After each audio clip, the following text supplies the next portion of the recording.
السلام علیکم ورحمۃ اللہ وبرکاتہ۔ بسم اللہ الرحمن الرحیم، نحمدہ ونصلی علی رسولہ الکریم، اما بعد۔ عزیزان گرامی، امید ہے کہ آپ تمام حضرات خیریت سے ہوں گے، اور بہت سارے لوگوں کے لیے ایک خوشخبری ہے، تمام مسلمانان اسلام کے لیے ایک خوشخبری ہے جنہوں نے ماہ رمضان کے مکمل روزے رکھے ہیں۔ ان حضرات کے لیے ایک بہت گڈ نیوز ہے، وہ یہ ہے کہ جن حضرات نے مکمل رمضان کے مکمل روزے رکھے ہیں، اب انہیں چاہیے کہ شوال کے 6 روزے بھی وہ رکھ لیں۔ اس کا کیا فائدہ ہے اور کیا طریقہ ہے، اس کے اوپر آج ہم بات کریں گے۔ سب سے پہلے حدیث پاک کے اندر اس کی کیا فضیلت آئی ہے وہ ہم سن لیتے ہیں۔ کتب حدیث کے اندر فضیلتیں اس کی آئی ہوئی ہے شوال کے 6 روزے رکھنے کے متعلق۔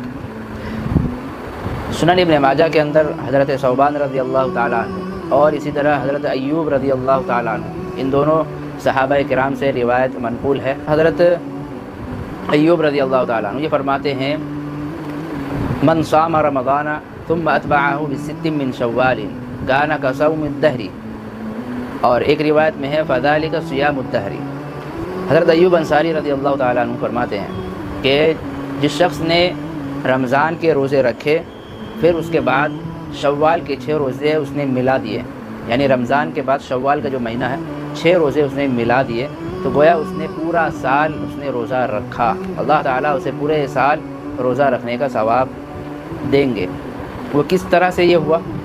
کیونکہ ایک آیت اسی حدیث کے اندر قرآن کی ایک آیت بھی موجود ہے، من جاء بالحسنۃ فلہ عشر امثالھا۔ اس کا ترجمہ یہ ہے کہ جو شخص ایک نیکی لے کر آئے گا، اللہ تبارک و تعالیٰ اسے اس کا 10 گنا اجر دیں گے۔ تو گویا ایک روزہ 10 دن کے برابر ہے، 10 روزہ رکھنے کے برابر اسے ثواب ملا ایک روزہ رکھنے پر۔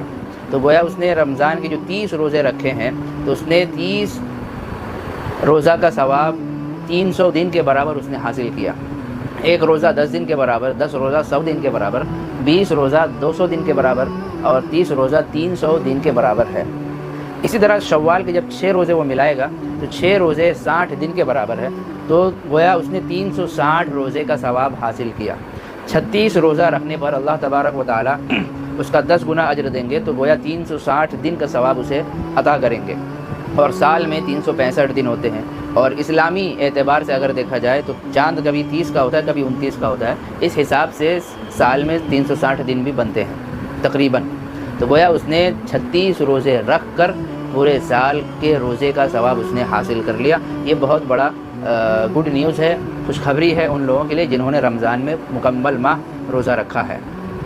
اب آئیے اس کے طریقے کے متعلق بات کرتے ہیں کہ ہمیں رکھنا کس طرح ہے۔ کیا ایک ساتھ 6 روزے مکمل رکھیں گے، یا عید کے کتنے دن کے بعد ہم شروع کریں گے، یا الگ الگ رکھیں گے؟ اس کے اوپر ہم بات کرتے ہیں۔ محدثین نے اور ائمہ نے اس کی مختلف وجوہات بیان کی ہیں، مختلف طریقہ کار بیان کیا ہے۔ بعض نے کہا کہ ایک پے در پہ رکھنا افضل ہے۔ احناف کے یہاں ایک قول کے مطابق یہ ہے کہ پے در پہ رکھنا افضل ہے، لیکن دوسرے ائمہ کے نزدیک اس کو الگ الگ بھی رکھا جا سکتا ہے۔ مثال کے طور پر آپ نے عید کے دوسرے دن کے بعد آپ نے روزہ رکھنا شروع کیا، تو ہفتے میں آپ نے 1 روزے رکھ لیے، دوسرا ہفتہ آپ نے 2 روزے رکھ لیے، تیسرا ہفتہ آپ نے 3 رکھ لیے، تو گویا 2، 3 اور 1 6 روزے آپ کے مکمل ہو گئے۔ آپ ایک دن چھوڑ کر بھی رکھ سکتے ہیں، ایک ساتھ بھی رکھ سکتے ہیں، یعنی شوال کے مہینہ ختم ہونے سے پہلے آپ کو یہ روزہ مکمل کر لینا ہے۔ جو ہی شوال کا مہینہ گزر جائے گا تو پھر یہ فضیلت حاصل نہیں ہو پائے گی۔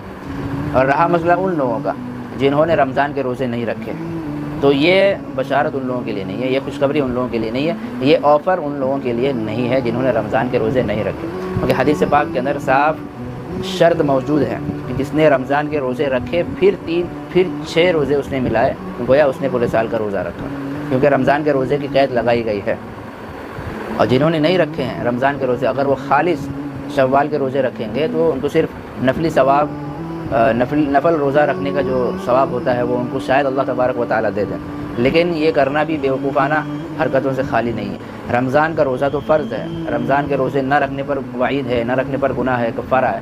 تو جو شخص فرض روزہ چھوڑ دیتا ہے بلا کسی عذر شرعی کے، اور وہ شوال کے روزے رکھتا ہے ثواب حاصل کرنے کے لیے، تو اس سے بڑا احمق اس دنیا میں کوئی اور نہیں ہو سکتا۔ تو اللہ تبارک و تعالیٰ آپ تمام حضرات کو شوال کے 6 روزے رکھنے کی مکمل توفیق عطا فرمائے، بھرپور رکھیے، خصوصاً خواتین اس کام میں آگے نظر آتی ہیں وہ بڑا اہتمام کرتی ہیں۔ مرد حضرات سے بھی گزارش ہے کہ اگر آپ کو وقت مل رہا ہے اور آپ کے کام کی چھٹی اگر جس دن ہے، اتوار، سنڈے یا فرائیڈے، آپ اس دن اس کا اہتمام ضرور کیجیے۔ اللہ تبارک و تعالی ہم سب کے نامہ اعمال کو نیکیوں سے بھر دیں۔ وما علینا الا البلاغ۔